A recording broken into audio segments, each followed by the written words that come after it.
Hello students, आज के इस वीडियो में हम सॉल्व करने वाले हैं प्रोग्राम नंबर 10.22 मतलब चैप्टर नंबर 10 का प्रोग्राम नंबर 22।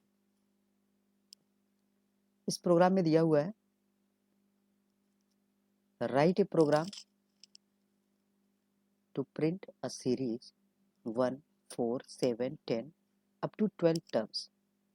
मतलब ऐसे टोटल 12 टर्म्स हमें प्रिंट करने हैं। एक बार के लिए हम थोड़ा सा चेक करें, देखें सीरीज क्या बन रही है। तो पहले 1 आ रहा है, उसके बाद 4 आ रहा है। 1 और 4 में डिफरेंस कितने का है? 3 का डिफरेंस है। इसका मतलब 1 प्लस ऐसे 1 प्लस 3, ये मिलकर के बन रहा होगा 4। अगला टर्म क्या होगा? प्रीवियस टर्म मतलब 4 प्लस 3 मिलकर के हो रहा है 7। अगला टर्म 10 है, प्रीवियस टर्म 7 प्लस 3। इसका मतलब ये अर्थमेटिक प्रोग्रेशन का क्वेश्चन है और इसमें हर एक टर्म में प्रीवियस टर्म में 3 प्लस करने से बनाया जा रहा है। ठीक, 10 होगा, अगला 13 होगा, नेक्स्ट 16 एंड सो ऑन। इसी तरीके से टोटल कितने टर्म्स होंगे? 12 टर्म्स होंगे। 12 टर्म्स।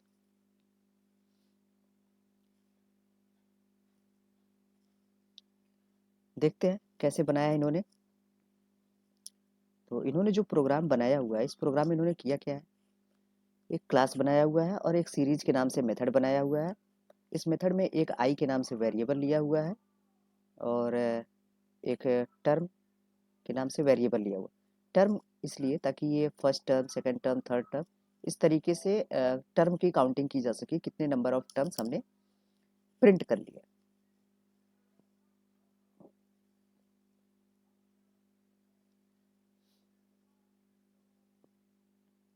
अच्छा नहीं, इन्होंने टर्म का यूज किया हुआ है ये टर्म की वैल्यू प्रिंट करने के लिए, सॉरी।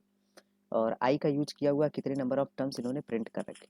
ठीक है, तो यहाँ पे I less than or equal to 12 और फिर टर्म की वैल्यू, उसके बाद से एक स्पेस और फिर आई की वैल्यू प्लस प्लस हो रही है और टर्म की वैल्यू टर्म प्लस 3 हो रही है। तो इस तरीके से अगर हम प्रिंट करें,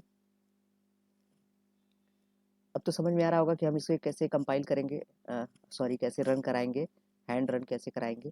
लाइन बाय लाइन हम रन करा सकते हैं इस तरीके से लिख करके कि एक हमारे पास वेरिएबल है आई इक्वल टू 1, एक दूसरा वेरिएबल है टर्म, इसकी वैल्यू भी है 1, उसके बाद एक लूप लगा हुआ है। लूप की कंडीशन है आई लेस देन और इक्वल टू 12। आई यूज किया जा रहा है फॉर नंबर ऑफ टर्म्स और इसके अंदर एक प्रिंटिंग स्टेटमेंट दिया गया है, system dot out dot print. Print का यूज किया गया है जिससे कि जो भी आउटपुट हमारा आए वो सेम लाइन में आए, लाइन चेंज ना हो। हम नीचे आउटपुट देख सकते हैं, जितने भी आउटपुट आए हुए हैं सभी के सभी सेम लाइन में डिस्प्ले हो रहे हैं, 1, 4, 7, 10 लाइक दिस। उसके बाद आई की वैल्यू बढ़ाई गई है, आई प्लस प्लस किया गया है और देन टर्म की वैल्यू को मॉडिफाई किया गया है, term equals to term plus 3। इस तरीके से यही पूरा प्रोग्राम है। अगर हम इसे रन कराएं, सबसे पहले क्या है, आई की वैल्यू 1 है, आई की वैल्यू 1 है, 1 is less than or equal to 12 condition true होगी तो क्या होगा, टर्म की वैल्यू यहाँ पे प्रिंट होगा। टर्म की वैल्यू क्या होगी यहाँ पे? टर्म की वैल्यू तो 1 है, इसका मतलब यहाँ पे 1 प्रिंट होगा। तो देखिए यहाँ पे 1 डिस्प्ले हो रहा है।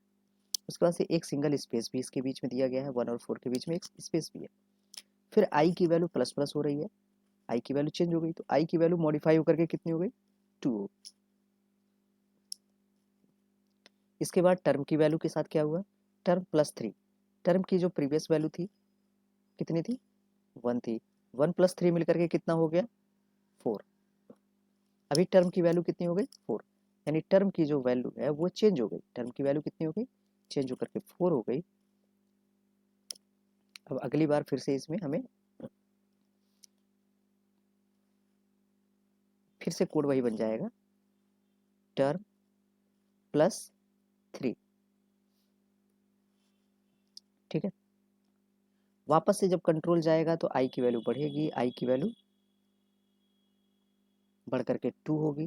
भाई जाहिर सी बात है, यहाँ प्लस प्लस होने की वजह से आई की वैल्यू चेंज हो चुकी है। तो 2 is less than or equal to 12 condition फिर से ट्रू। फिर टर्म की वैल्यू प्रिंट करेगा, टर्म की वैल्यू क्या है 4 है, यहाँ पे आप देख सकते हैं टर्म की वैल्यू 4 प्रिंट हो रही है। उसके बाद फिर आई की वैल्यू मॉडिफाई होगी, आई की वैल्यू मॉडिफाई होकर 3 होगा। Sorry, I have done some mistake. अब यहाँ पे मॉडिफिकेशन के लिए लिखना पड़ेगा, ये पेंट का ड्रॉबैक है। यहाँ पे इसकी वैल्यू 3 हो जाएगी। तो इस प्रोग्राम को हम देख करके ये समझ सकते हैं कि वाइल लूप तब तक चलता रहेगा जब तक कि इसकी कंडीशन ट्रू रहती है और टर्म की वैल्यू टर्म +3 से मॉडिफाई होगी और वापस से आकर के टर्म की वैल्यू प्रिंट होगी। तो 1 पहले प्रिंट होगा, फिर 4, फिर 7, फिर 10, इस तरीके से ये प्रिंट होगा। इसी प्रोग्राम को हम लोग मेन मेथड में लिख करके बना सकते हैं। ठीक है, इसको मेन मेथड में लिख करके बना सकते हैं। जैसे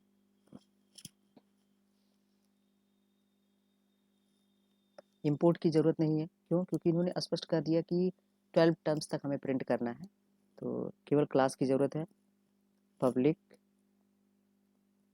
क्लास टेस्ट के नाम से बना सकते हैं या हमारी इच्छा है तो सीरीज के नाम से बना सकते हैं, उसमें कोई दिक्कत नहीं है। हम मेन मेथड का यूज करेंगे इस क्वेश्चन में अपने, public static void main string array args।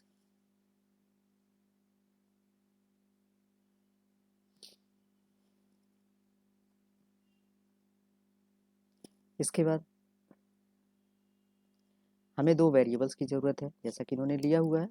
एक वेरिएबल आई के लिए, या फिर हम सीधा सीधा टर्म के लिए ले लेते हैं, इसको यहाँ नहीं डिक्लेयर करके सीधा टर्म के लिए ले लेते हैं। Int term equals to 1, term की वैल्यू 1 से इनिशियलाइज करेंगे और हम फॉर लूप का यूज कर लेते हैं। कुछ स्टूडेंट्स को वाइल लूप थोड़ा सा टफ लगता है, इस वजह से हम रिकमेंड करेंगे कि फॉर लूप का यूज किया जाए। काउंटिंग पर्पज के लिए हम यूज कर रहे हैं आई को, I is less than or equal to 12 semicolon I plus plus.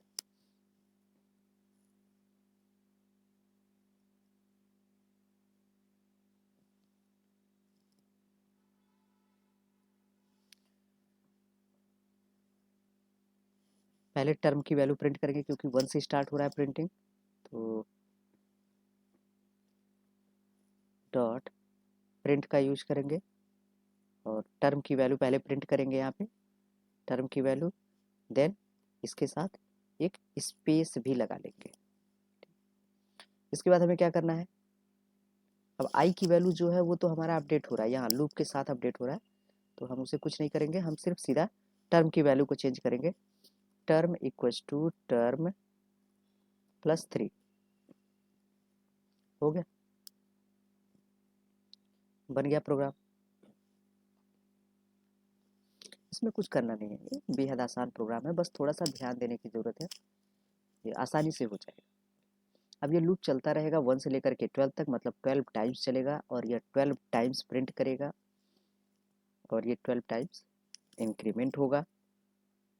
तो 1 2 3 4 5 6 7 8 9 10 11 12, टोटल 12 टर्म्स इसके प्रिंट हुए। ये अर्थमेटिक प्रोग्रेशन है, सीरीज बोलते हैं, श्रेणी बोलते हैं इसको हिंदी में। ठीक है, चलिए नेक्स्ट वीडियो में फिर हम एक नए क्वेश्चन के साथ मिलेंगे, तब तक के लिए धन्यवाद।